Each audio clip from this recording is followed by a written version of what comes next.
જ્યારે આપણે કાયદો અને વ્યવસ્થાના આ શબ્દોનું ઉચ્ચારણ કરીએ છીએ ત્યારે આપણા મનમાં એક હાશકારો થાય છે કે પોલીસ તંત્ર છે તો કાયદો અને વ્યવસ્થા જળવાયેલું રહેશે, એક ગુનાઓનું પ્રમાણ ઓછું થશે, ગુજરાતને ગાંધીનું ગુજરાત કહેવાય છે, અહીંયા દારૂબંધી છે તો એ દારૂબંધીની અમલવારી કડકપણે પોલીસ તંત્ર કરાવતું હશે. પરંતુ આ પરિસ્થિતિની વચ્ચે જ્યારે કેટલાક વાયરલ વિડીયો સામે આવતા હોય છે, કેટલાક સ્થળોએથી એ વિડીયો સામે આવતા હોય, એ વિડીયો જોતા આપણે પણ વિચલિત થઈ જઈએ કે જે પોલીસ તંત્રએ ખરેખર કાયદો અને વ્યવસ્થા જાળવવાનું કાર્ય કરવાનું હોય, દારૂબંધીની કડક અમલવારી કરાવવાની હોય અને તે વચ્ચે જ્યારે પોલીસ દ્વારા જ એ દારૂ વાઇન શોપમાંથી લેવામાં આવતો હોય, ગુજરાતની એ પોલીસની ગાડી ત્યાં વાઇન શોપની આગળ ઊભી રહેશે અને ત્યાંથી જો દારૂ લેવામાં આવતો હોય તો એ અત્યંત શરમજનક બાબત કહી શકાય. તે મુદ્દે ચર્ચા કરવી છે આજે આ વિડીયોમાં.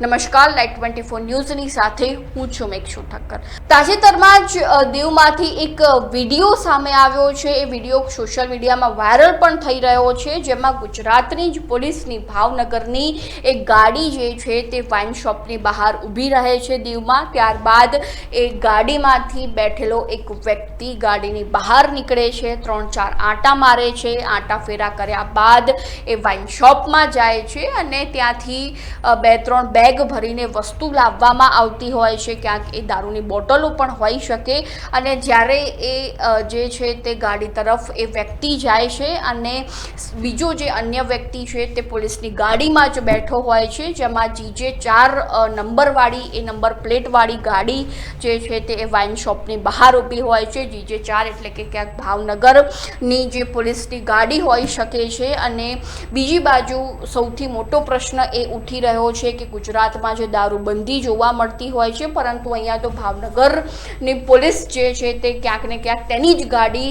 દીવના વાઇન શોપની બહાર પડી છે. અને સૌથી મોટો પ્રશ્ન બીજો એ પણ છે કે શું ખરેખર જે ગાડીમાં બેઠેલો વ્યક્તિ છે એ પોલીસ તંત્રમાંથી જ આવેલો વ્યક્તિ છે કે કેમ, કે અન્ય કોઈ વ્યક્તિ પોલીસની ગાડી લઈને અહીંયા વાઇન શોપમાં વાઇન લેવા માટે અથવા તો કોઈ પણ આલ્કોહોલ લેવા માટે આવ્યો છે કે કેમ. એ વ્હાઇટ કલરની ટી-શર્ટ પહેરીને બહાર આવવાવાળો, બહાર આંટા મારવાવાળો વ્યક્તિ કોણ છે, જેવા અનેક પ્રશ્નો હાલમાં ઉઠી રહ્યા છે. અને ખરેખર જો આ ગાડીમાં બેઠેલો જે વ્યક્તિ છે, પોલીસની ગાડીમાં બેઠેલો વ્યક્તિ જો પોલીસ તંત્ર સાથે સંકળાયેલો વ્યક્તિ છે તો એ તેના ઉપર કાર્યવાહી પણ ક્યાંક ને ક્યાંક થવી જોઈએ. કારણ કે જે રીતે GJ4 વાળી ભાવનગરની એ પોલીસ સ્ટેશનની ગાડી જે છે તે વાઇન શોપની બહાર ઊભી છે, હવે એ દારૂ પીવા માટે લેવામાં આવ્યો હતો કે વેચવા માટે લેવામાં આવ્યો હતો એ પણ પૂરેપૂરો આપણને ખ્યાલ નથી. પરંતુ જે રીતે દીવમાંથી એ દ્રશ્યો સામે આવ્યા છે, શરમજનક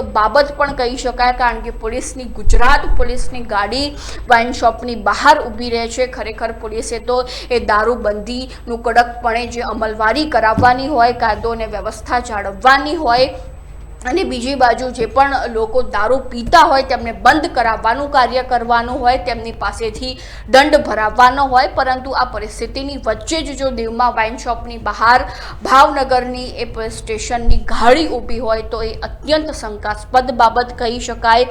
કાયદો અને વ્યવસ્થા ઉપર અનેક પ્રશ્નો પણ તેને લઈને ઊભા થઈ શકે છે. તો પહેલાં તમે એ વિડીયો જોઈ લો જેમાં આ સમગ્ર ઘટના ઘટી છે.